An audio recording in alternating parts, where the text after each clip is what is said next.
Andi adalah pria yang tampak sempurna di luar, dikenal sebagai sosok pekerja keras dan sukses di Surakarta. Dengan karir yang cemerlang dan keluarga yang tampak bahagia, banyak yang mengira hidupnya berjalan tanpa masalah. Namun, di balik semua itu, ada sesuatu yang menyiksa Andi setiap hari, perubahan aneh pada tubuhnya. Sejak beberapa bulan lalu, tubuhnya mulai menunjukkan tanda-tanda yang aneh. Payudaranya, yang dulunya rata dan tak mencolok, kini mulai membesar. Awalnya, ia merasa ini hanya masalah sementara, mungkin hanya akibat stres atau kelelahan. Namun, seiring berjalannya waktu, ia menyadari bahwa perubahan ini semakin nyata. Setiap pagi, Andi merasa semakin terperangkap dalam tubuh yang tidak dikenalnya. Ia sering memeriksa cermin di kamar tidur, menatap refleksi dirinya dengan rasa malu yang dalam. Di balik tubuh pria yang dulu atletis, kini ada sesuatu yang menonjol yang mengganggu rasa maskulinitasnya. Payudaranya semakin jelas terlihat, dan Andi semakin merasa terasing dari dirinya sendiri. Ia tak pernah membicarakan masalah ini dengan orang lain, bahkan dengan istrinya, Maria. Andi tahu betul bahwa perubahan ini tidak bisa dijelaskan dengan kata-kata. Ia merasa malu, seolah-olah ia telah kehilangan kendali atas tubuhnya sendiri. Di luar rumah, Andi adalah pria yang selalu tampil percaya diri. Namun, di dalam, ia bergumul dengan perasaan tidak nyaman dan kebingungan yang semakin mendalam. Dalam setiap pertemuan, baik di tempat kerja maupun bersama teman-temannya, ia berusaha menyembunyikan payudaranya yang terus membesar. Tak ada yang tahu apa yang terjadi di balik pakaian longgar yang ia kenakan. Di rumah, Andi mulai menunjukkan sikap yang berbeda. Ia menjadi lebih sering merendahkan istrinya, Maria. Setiap kali mereka bertengkar, Andi akan melontarkan ejekan yang tajam. "Kamu lihat dirimu, Maria. Gemuk, kulit hitam, jerawatan. Kamu benar-benar tidak tahu bagaimana caranya merawat diri," kata Andi dengan nada sinis, seolah-olah dirinya lebih unggul dalam segala hal. Maria, yang biasanya sabar, hanya bisa diam. Kata-kata itu, meski sudah sering didengar, tetap terasa seperti pisau yang menusuk hatinya. Setiap ejekan Andi membuat Maria merasa semakin kecil, semakin tak berarti di mata suaminya. Namun, ia tak tahu bagaimana cara menghadapinya. Ia hanya bisa bertahan, berharap suatu saat Andi akan berubah. Andi, di sisi lain, tak pernah menyadari betapa dalamnya luka yang ia timbulkan pada Maria. Ia terlalu terfokus pada perasaan malu yang terus membebaninya. Di balik senyum yang dipaksakan, Andi menyembunyikan ketakutannya, takut pada tubuhnya yang semakin berbeda, dan takut pada dirinya sendiri. Namun, perubahan yang ia rasakan pada tubuhnya bukanlah satu-satunya hal yang mulai mengganggu kedamaian hidup mereka. Andi juga mulai merasa semakin kesulitan mengendalikan mulutnya yang suka melontarkan kata-kata menyakitkan. Setiap kali ia bertemu dengan teman-teman wanitanya, ia tak segan-segan mengejek mereka. "Belum menikah? Mau nunggu sampai tua, ya?" ujarnya dengan nada merendahkan kepada seorang teman wanita yang usianya sudah 30 tahun namun masih sendiri. "Kamu lihat, tubuh kamu itu gemuk dan gelap. Kalau terus begini, siapa yang mau kamu nikahi?" Setiap kata Andi seperti sembilu yang menancap, bukan hanya pada orang yang ia tuju, tetapi juga pada dirinya sendiri. Namun, ia terus melanjutkan sikap itu, seolah-olah dengan merendahkan orang lain, ia bisa merasa lebih baik tentang dirinya yang semakin kacau. Di balik setiap tawa dan ejekan yang ia lontarkan, ada rasa takut yang semakin mendalam. Andi tak bisa lagi menyangkal bahwa ada sesuatu yang berubah dalam dirinya, baik secara fisik maupun mental. Rasa malu semakin menghimpit dirinya, namun ia tak tahu harus bagaimana. Setiap malam, setelah hari yang penuh ketegangan dan kebingungannya, Andi hanya bisa menatap langit di luar jendela kamar tidur mereka. Ia merasa terjebak dalam tubuh yang bukan miliknya, terperangkap dalam bayang-bayang payudara yang terus membesar, dan semakin terasing dari orang-orang yang ia cintai. Namun, apa yang Andi tidak tahu adalah bahwa perubahan fisik yang ia alami hanyalah permulaan dari sebuah perjalanan panjang yang akan mengubah hidupnya selamanya. Andi merasa semakin terperangkap dalam tubuhnya yang tak dikenalnya. Payudara yang terus membesar tidak hanya mengganggu penampilannya, tetapi juga menghancurkan rasa percaya dirinya. Setiap kali ia menatap dirinya di cermin, ia merasa semakin asing, semakin jauh dari identitas maskulin yang selama ini ia banggakan. Namun, di luar rumah, Andi tetap berusaha mempertahankan citra dirinya yang sempurna. Ia masih menjadi pria sukses di mata rekan-rekannya, tetap terlihat tampan dan berkarisma. Semua orang memandangnya dengan kagum, tak tahu betapa hancurnya hati dan pikirannya di balik penampilannya yang tampak kuat. Di tempat kerja, Andi selalu berusaha untuk tampil percaya diri. Ia berdiri tegap di depan rapat, berbicara dengan lantang, dan memberi arahan kepada bawahannya. Namun, setiap kali ia merasa mata orang-orang tertuju pada dadanya yang semakin terlihat, ia merasa dunia seperti runtuh di sekitarnya. Andi tahu, kalau ada satu orang yang mulai memperhatikan perubahan itu, maka semuanya akan terbongkar. Namun, Andi tidak hanya menghadapi kebingungan tentang dirinya sendiri. Ada sesuatu yang lebih besar yang harus ia hadapi, sikapnya yang semakin merendahkan orang lain. Andi, yang dulu dikenal sebagai pria yang murah senyum dan penyayang, kini menjadi pribadi yang kerap mengejek orang-orang di sekitarnya. Dia merasa perlu menjatuhkan orang lain agar dirinya bisa merasa lebih baik, lebih kuat, lebih unggul. Setiap kali Andi bertemu dengan teman-teman wanitanya, ia tidak pernah melewatkan kesempatan untuk mengejek penampilan mereka. Salah satu temannya, Dian, selalu menjadi sasaran empuk bagi Andi. Dian adalah wanita yang tidak pernah terlalu peduli dengan penampilannya. Ia lebih fokus pada pekerjaannya, dan tidak banyak memikirkan standar kecantikan yang ditentukan oleh masyarakat. Dian memiliki tubuh yang agak gemuk, kulitnya sedikit lebih gelap, dan wajahnya memiliki beberapa jerawat. Namun, ia adalah pribadi yang ceria, rendah hati, dan selalu siap membantu. Andi, di sisi lain, melihat Dian sebagai target yang mudah. Setiap kali bertemu, ia tidak segan-segan memberikan komentar pedas. Dian, kamu tahu nggak, kenapa sih kamu nggak coba pakai produk perawatan kulit yang lebih bagus? Jerawatmu itu loh, bikin wajah kamu kelihatan kusam, kata Andi, dengan senyum yang terkesan mengejek. Dian hanya tersenyum pahit. Ia sudah terbiasa dengan sikap Andi, meski setiap kata yang keluar dari mulut pria itu terasa menusuk. Ya, mungkin aku belum sempat merawat diri seperti kamu, Andi, jawab Dian dengan suara pelan, meski dalam hatinya, ia merasa terluka. Namun, Andi tidak berhenti di situ. Ia bahkan mulai membuat lelucon yang lebih kasar tentang penampilan fisik Dian. Kamu nggak pernah kepikiran untuk diet? Coba deh, nanti kalau kamu kurus, mungkin ada yang tertarik sama kamu, tambah Andi, tanpa rasa bersalah sedikit pun. Dian merasa perasaan tak enak yang semakin mengganggu dirinya. Setiap kali Andi berbicara, ia merasa semakin kecil. Seolah-olah Andi ingin menunjukkan bahwa ia lebih baik, lebih sempurna, hanya karena penampilan fisiknya yang dianggap ideal oleh masyarakat. Andi tidak sadar bahwa ejekan demi ejekan yang ia lontarkan tidak hanya menyakitkan, tetapi juga membentuk cara pandang Dian terhadap dirinya sendiri. Setiap kata yang datang dari Andi semakin mengguncang rasa percaya diri Dian.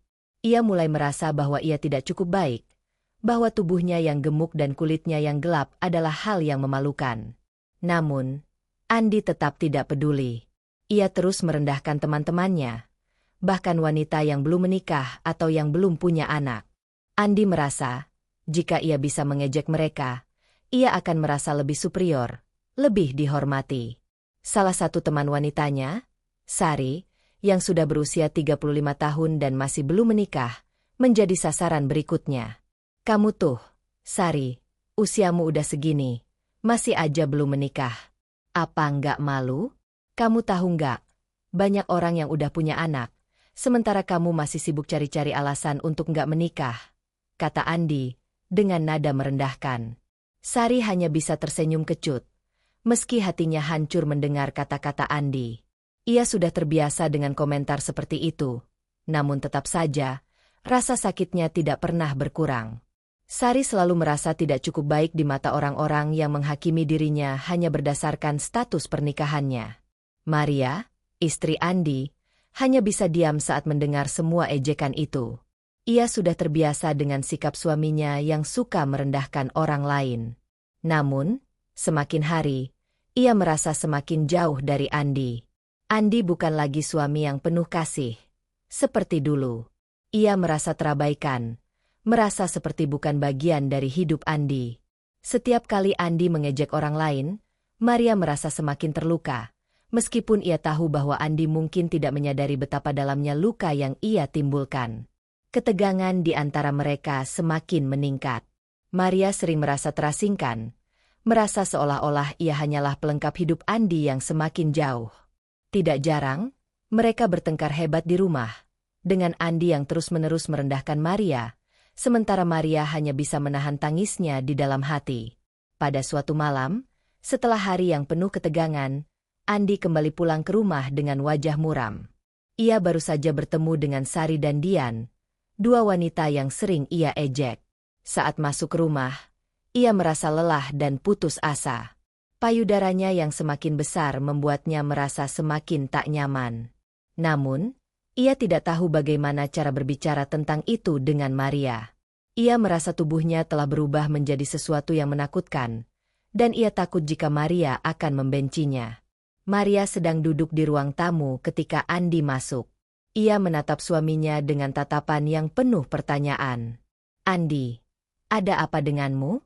Kenapa kamu terlihat berbeda belakangan ini?" tanya Maria. Suaranya terdengar cemas. Andi menghindari tatapan Maria. "Tidak ada apa-apa, Maria. Aku hanya merasa sedikit lelah," jawabnya, meskipun ia tahu itu bukan alasan yang sebenarnya. Namun, Maria tidak mudah dibohongi. Ia melihat perubahan dalam diri Andi, dan ia mulai merasa bahwa suaminya sedang menyembunyikan sesuatu. "Aku tahu kamu tidak jujur. Andi, kenapa kamu jadi begini? Apa yang terjadi dengan tubuhmu? Apa kamu merasa tidak nyaman?" tanya Maria, dengan suara yang lebih lembut. Andi merasa tertekan. Ia ingin menceritakan apa yang terjadi, tetapi kata-kata itu terasa begitu sulit untuk diungkapkan. Rasa malu yang begitu dalam membuatnya merasa semakin terperangkap dalam dirinya sendiri. Maria menatapnya penuh kasih, meski ia merasa terluka. "Andi, kamu tidak perlu malu. Kita bisa mencari jalan keluar bersama. Tapi kamu harus jujur dengan dirimu sendiri dan dengan aku." Andi terdiam, dan untuk pertama kalinya, ia merasa ada sedikit kelegaan. Mungkin ini saatnya untuk membuka hati, untuk menerima kenyataan bahwa ia tak bisa terus menjalani hidup dengan kebohongan. Namun, apakah ia siap menghadapi perubahan besar ini? Apakah ia siap menerima dirinya sendiri dalam bentuk yang semakin asing? Malam itu, Andi terbaring di tempat tidur. Matanya tak bisa lepas dari langit-langit kamar. Kegelapan di luar jendela mengingatkannya pada kegelapan yang merayap dalam dirinya. Ia merasa terperangkap, tak hanya dalam tubuhnya yang semakin berubah, tetapi juga dalam pikiran dan perasaan yang semakin kacau. Sejak pertama kali ia melihat perubahan pada tubuhnya, Andi sudah merasa takut dan bingung. Namun, malam ini, perasaan itu lebih kuat dari sebelumnya. Payudaranya yang terus membesar kini tidak lagi bisa disembunyikan. Setiap gerakan yang ia lakukan terasa tidak nyaman, seperti ada sesuatu yang mengganggu keseimbangannya. Semua itu berkontribusi pada perasaan terasing yang semakin mendalam. Di dalam kamar, Maria duduk di ujung tempat tidur, menatap suaminya dengan penuh perhatian. Ia tahu ada yang salah, meskipun Andi berusaha menutupi segalanya.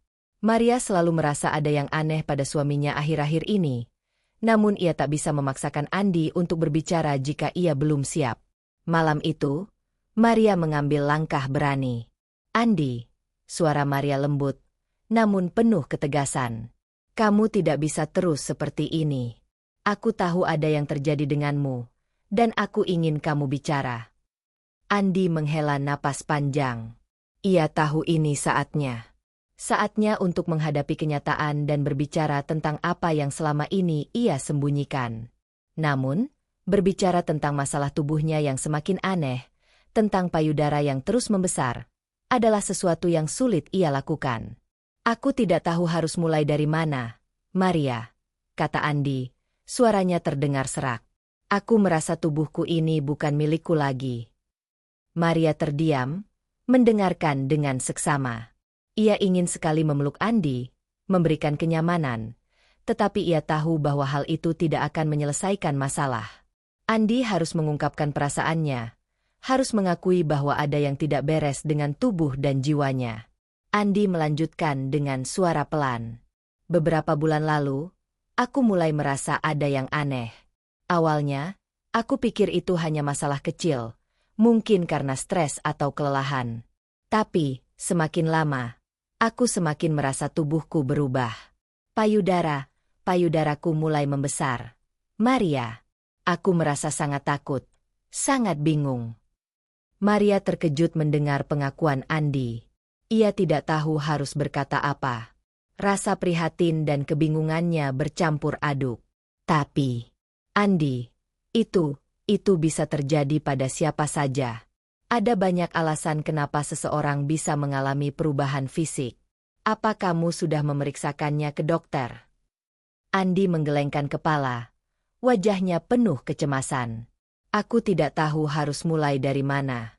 Aku takut jika ini benar-benar terjadi padaku.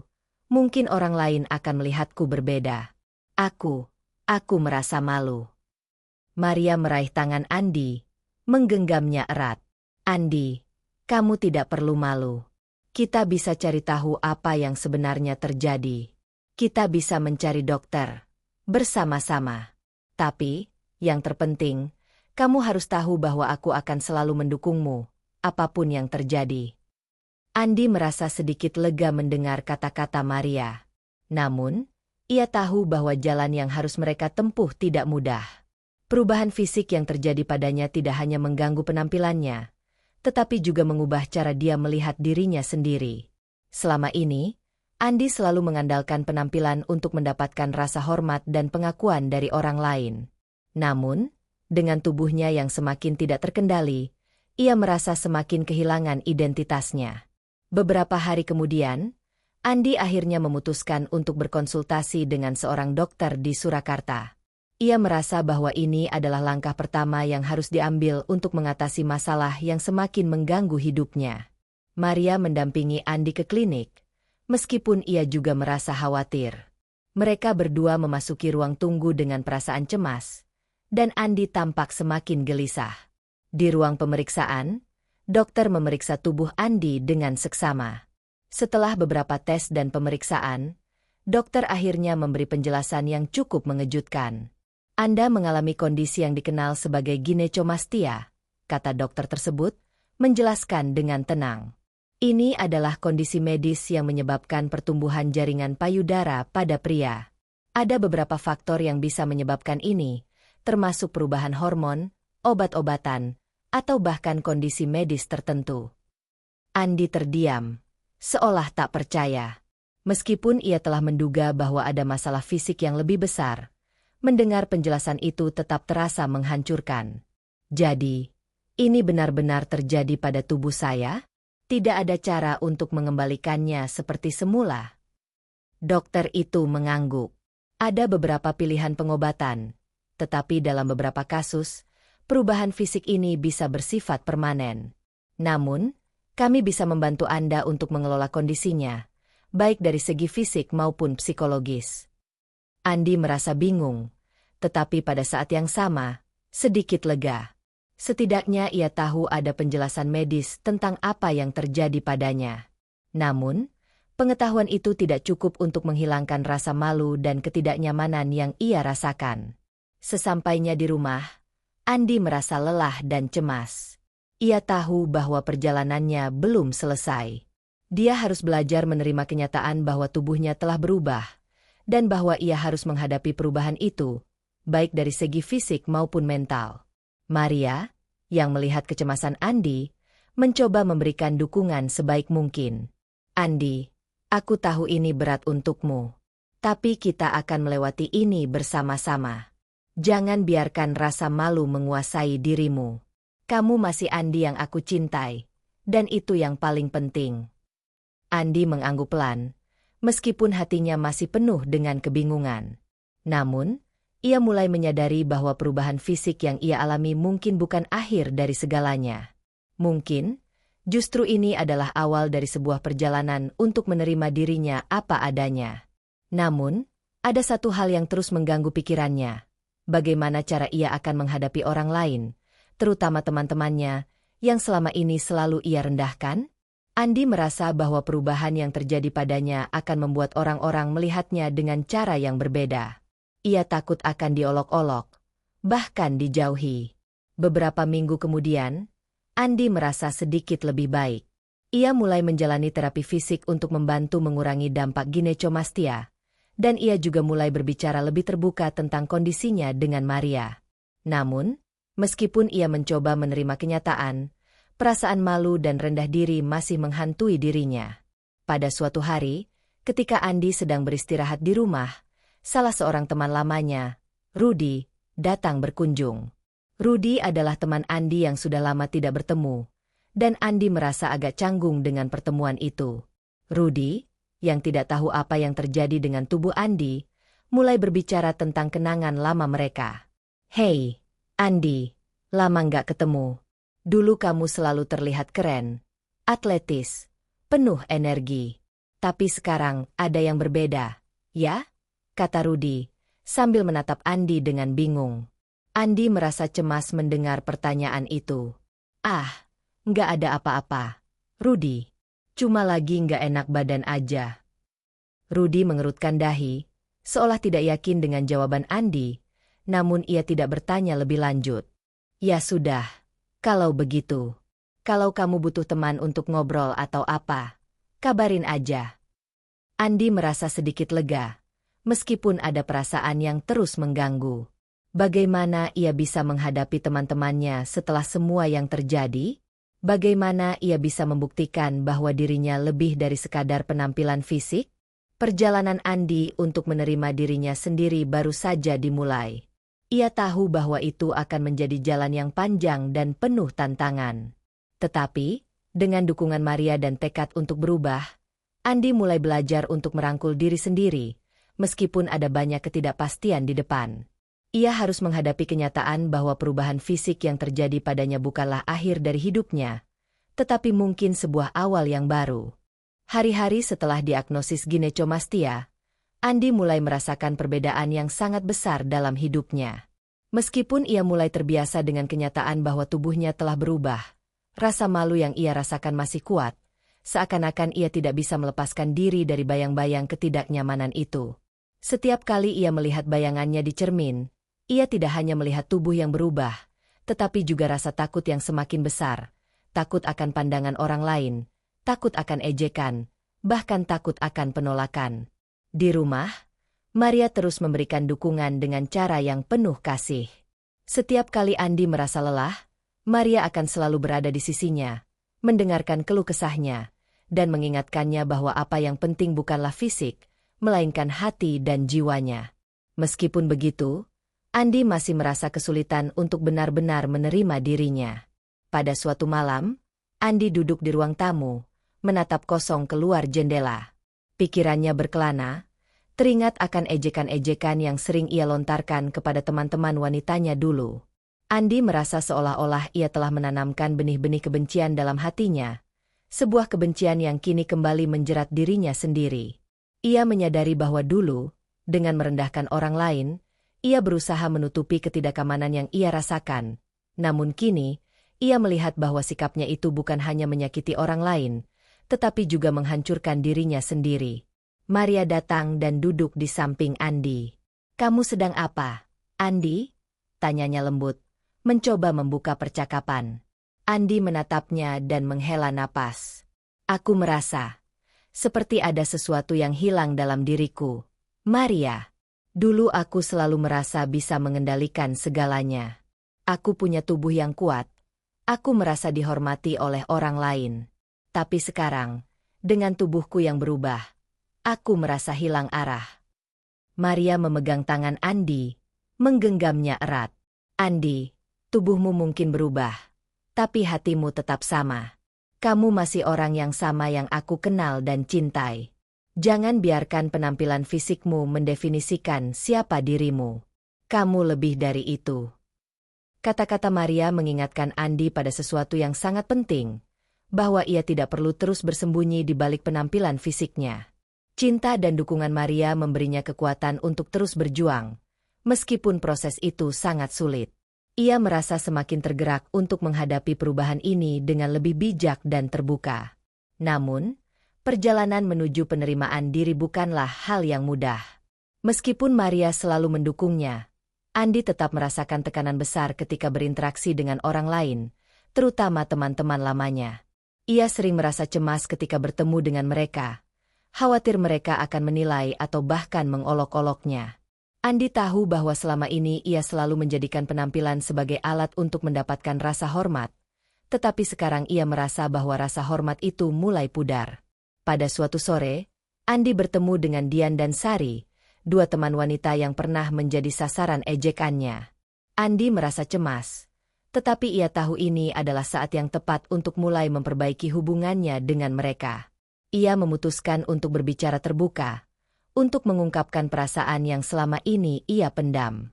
Sari, Dian, kata Andi, suara yang awalnya ragu akhirnya terdengar penuh tekad. Aku ingin meminta maaf atas segala hal yang pernah aku katakan kepada kalian. Aku sadar, selama ini aku telah merendahkan kalian dengan kata-kata yang tidak pantas. Aku melakukannya karena aku merasa lebih baik dengan diriku sendiri. Tapi itu salah. Aku seharusnya tidak pernah mengejek atau merendahkan siapapun. Dian dan Sari saling bertukar pandang, terkejut dengan permintaan maaf Andi. Mereka tidak menyangka Andi akan meminta maaf, mengingat betapa seringnya ia melontarkan ejekan terhadap mereka. Dian, dengan senyum yang tulus, akhirnya berkata, "Aku tahu, Andi, kami tidak pernah benar-benar merasa tersinggung. Tapi aku tahu itu pasti berat bagimu. Semua orang punya masa-masa sulit." Sari menambahkan, "Kami tahu, Andi. Kadang-kadang orang melontarkan kata-kata buruk karena mereka sedang berjuang dengan diri mereka sendiri. Kami tidak akan menyalahkanmu. Tapi, aku bangga kamu berani meminta maaf." Andi merasa lega, meskipun hatinya masih dipenuhi perasaan tidak nyaman. Ini adalah langkah pertama yang besar, dan meskipun tidak mudah, ia mulai merasakan perubahan dalam dirinya. Ia tahu bahwa perjalanan untuk menerima dirinya tidak akan selesai dalam semalam, tetapi ia bertekad untuk terus berjalan. Beberapa minggu kemudian, Andi mulai merasakan perbedaan dalam dirinya. Ia merasa lebih tenang, lebih menerima kenyataan bahwa tubuhnya tidak akan kembali seperti semula. Bahkan, ia mulai merasa lebih bebas dalam berinteraksi dengan orang lain. Ia tidak lagi merasa terjebak dalam ketakutan akan penilaian orang lain. Walaupun masih ada rasa malu sesekali, ia mulai melihat bahwa penerimaan diri adalah kunci untuk mengatasi semua itu. Namun, tidak semua orang di sekitar Andi bisa menerima perubahan ini dengan mudah. Beberapa teman dekatnya yang masih memperhatikan penampilannya mulai berbisik di belakang punggungnya. Mereka bertanya-tanya mengapa Andi tidak lagi begitu percaya diri, mengapa ia tampak berbeda dari yang dulu. Beberapa dari mereka bahkan mulai mengejek Andi secara halus, menanyakan apakah ia sedang mengalami masalah dengan hormon atau sejenisnya. Andi menyadari bahwa meskipun ia sudah mulai menerima dirinya, orang lain mungkin belum siap menerima perubahannya. Namun, ia tidak bisa terus terjebak dalam pandangan orang lain. Ia harus fokus pada perjalanannya sendiri, dan yang terpenting, pada penerimaan diri. Pada suatu malam, Andi berbicara dengan Maria tentang perasaan yang semakin berubah dalam dirinya. "Maria, aku merasa semakin baik.